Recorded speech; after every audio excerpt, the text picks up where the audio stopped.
Hello, എല്ലാവർക്കും പുതിയൊരു വീഡിയോയിലേക്ക് സ്വാഗതം. ഇന്നൊരു വീഡിയോ എന്ന് വെച്ചാൽ നമ്മുടെ ഇഡലിയും ദോശയൊക്കെ മഴക്കാലമൊക്കെ ആയാലും തണുപ്പ് കാലമൊക്കെ ആയാലും എങ്ങനെ നമുക്ക് സോഫ്റ്റായിട്ട് ഉണ്ടാക്കാം, അല്ലെങ്കിൽ ചെറിയ രീതിയിൽ പുളിപ്പിച്ചിട്ട് നല്ല പൊങ്ങി വരുന്ന രീതിയിലുള്ള ഒരു മാവ് എങ്ങനെ തയ്യാറാക്കാം എന്ന ഒരു പരീക്ഷണമാണ് കേട്ടോ വിജയിച്ചിരിക്കുന്നത്. കുറേ നാൾ മുമ്പേ ഞാനിങ്ങനെ ട്രൈ ചെയ്തിട്ടുണ്ടായിരുന്നു. പക്ഷേ അന്നെന്ന് വെച്ചാൽ എനിക്ക് വലിയ രീതിയിൽ സക്സസ് ആയിട്ടുണ്ടായിരുന്നില്ല. അപ്പോൾ പല രീതിയിലും പല വീഡിയോസൊക്കെ കണ്ടിട്ടും ട്രൈ ചെയ്തെങ്കിലും എനിക്കങ്ങനെ അതൊന്നും വലിയൊരു യൂസ്ഫുള്ളായിട്ട് ഉണ്ടായിരുന്നില്ലേ. പക്ഷെ ഒരു ദിവസം ഞാൻ പെട്ടെന്ന് ഇങ്ങനെ ഒന്ന് വിചാരിച്ചിട്ട് ട്രൈ ചെയ്ത് അരച്ച് വെച്ചപ്പോഴാണ് കേട്ടോ എനിക്ക് സംഭവം മനസ്സിലായത്. അപ്പോൾ ഞാൻ വിചാരിച്ചെന്നാൽ പിന്നെ വീഡിയോ എടുത്തിട്ട് നിങ്ങൾക്കും കൂടി ഒന്ന് ഷെയർ ചെയ്യാമെന്ന്. അപ്പോൾ ഇതിലെന്ന് വെച്ചാൽ ഫുൾ ഡീറ്റെയിൽ ആയിട്ടുള്ള വീഡിയോ ഞാൻ അങ്ങനെ കൊടുക്കുന്നില്ല.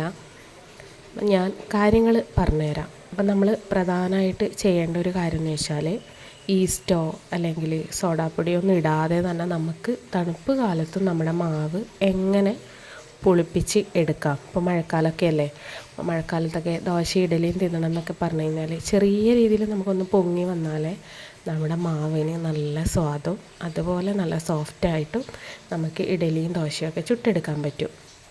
അപ്പോൾ ഞാനൊരു കാര്യം ചെയ്ത് എന്താണെന്ന് വെച്ചാൽ ഇപ്പോൾ പല തരത്തിലുള്ള വീഡിയോസുകളൊക്കെ യൂട്യൂബിലൊക്കെ അപ്ലോഡ് ആയിട്ടുണ്ടല്ലോ. അപ്പോൾ അതൊക്കെ കണ്ട് ട്രൈ ചെയ്തെങ്കിലും എനിക്ക് അത്ര സക്സസ് ആയിട്ടില്ല. അപ്പോൾ ഞാൻ ചെയ്ത ഒരു കാര്യം എന്ന് വെച്ചാൽ നമ്മുടെ ചോറിൽ കുറച്ച് വ്യത്യാസം വരുത്തി. കൂടുതൽ ആൾക്കാരും ചോറായിരിക്കുമല്ലോ ഇടുന്നത്, അല്ലെങ്കിൽ പിന്നെ അവലൊക്കെയാണ് കുറച്ച് ആൾക്കാരൊക്കെ ഇതിൽ ഉപയോഗിക്കുന്നത്. അപ്പോൾ നമുക്ക് ഈ ഒരു മഴക്കാലത്ത് അവലങ്ങ് മാറ്റി വെച്ചിട്ട് ചോറ് തന്നെ ഇടാൻ ശ്രമിക്കാം. പ്രധാനമായിട്ട് നമുക്ക് വെള്ളച്ചോറായാലും നമ്മളെ വീട്ടിൽ വെക്കുന്ന ഏത് ചോറായാലും കുഴപ്പമില്ല. പക്ഷേ ആ എടുക്കുന്ന ചോറ് നമ്മൾ ഇന്ന് ഇപ്പോൾ ദോശ അല്ലെങ്കിൽ ഇഡലി ബാറ്ററിന് അരക്കുകയാണെങ്കിൽ നമ്മൾ ഇന്ന് ഉണ്ടാക്കിയിട്ടുള്ള ചോറ് എടുക്കാൻ പാടില്ല. അതായത് ഇന്നലെ നമ്മൾ ബാക്കി വന്നിട്ടുള്ള ചോറ് എടുത്തിട്ട് വളരെ കുറച്ച് ക്വാണ്ടിറ്റിയിൽ നമുക്ക് ഫ്രിഡ്ജിലെടുത്ത് വെക്കാം. ഇനി കൂടിപ്പോയാലും കുഴപ്പമില്ല. കൂടിപ്പോകുന്നതിനനുസരിച്ചിട്ട് നമ്മുടെ മാവ് നല്ല സോഫ്റ്റായിട്ട് കിട്ടുകയേ ഉള്ളൂ. അത് ഫ്രിഡ്ജിലെടുത്ത് വെച്ചിട്ട് ഒന്നുകിൽ വെള്ളം ഒഴിച്ചിട്ട് വെക്കാം, അല്ലെങ്കിൽ നമുക്ക് ഫ്രിഡ്ജിൽ നേരെ ഡയറക്റ്റ് കയറ്റിയിട്ട് പിറ്റേന്ന് നമ്മളെപ്പോഴാണ് അരക്കുന്നത് ആ ഒരു സമയത്തിന് ഒരു 10-15 മിനിറ്റ് മുമ്പേ കുറച്ച് വെള്ളം ഒഴിച്ചിട്ട് നന്നായിട്ട് കുതിർത്തി വെക്കുക. ഇതാണ് കേട്ടോ ഇതിൻ്റെ പ്രധാന ടിപ്പ് എന്ന് പറയുന്നത്. അപ്പം ഇത് നന്നായിട്ട് കുതിർത്തി വെച്ചിട്ട് ആ ചോറ് വെച്ചിട്ട് നിങ്ങൾ അരച്ച് കഴിഞ്ഞാലുണ്ടല്ലോ, ഞാൻ 100% ഗ്യാരണ്ടിയാണ്. കാരണം ഞാൻ 2-3 ദിവസമായിട്ട് ട്രൈ ചെയ്തിട്ട് സക്സസ് ആയിട്ടില്ലേന്ന്. നിങ്ങൾക്കിതാ ഈ കാണുന്ന പോലുള്ള മാവിങ്ങനെ പുളിച്ച് പൊന്തിയിട്ട് കിട്ടും.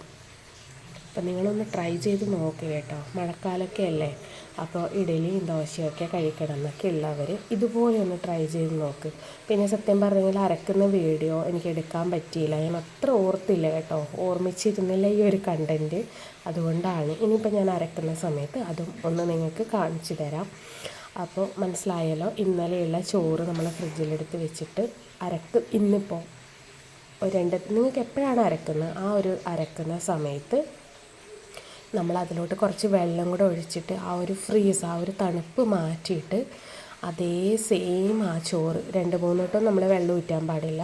ആ വെള്ളത്തിൽ നിന്ന് തന്നെ കോരിയെടുത്ത ചോറാണെങ്കിൽ നമുക്ക് എത്രയും പെട്ടെന്ന് ഇതുപോലെ പുളിപ്പിച്ച് പൊന്തിപ്പിക്കാൻ വേണ്ടിയിട്ട് പറ്റും. അപ്പോൾ എല്ലാവരും ഒന്ന് ട്രൈ ചെയ്ത് നോക്കണേ. ഇനിയിപ്പോൾ ഏത് നാട്ടിൽ നിൽക്കുകയാണെങ്കിലും നമുക്ക് ഇനി ദോശയും അതുപോലെ ഇഡലിയൊക്കെ നല്ല രീതിയിൽ നല്ല ടേസ്റ്റോട് കൂടിയിട്ട് നാട്ടിലേത്തെ അതേ രുചിയിൽ തന്നെ കഴിക്കാം.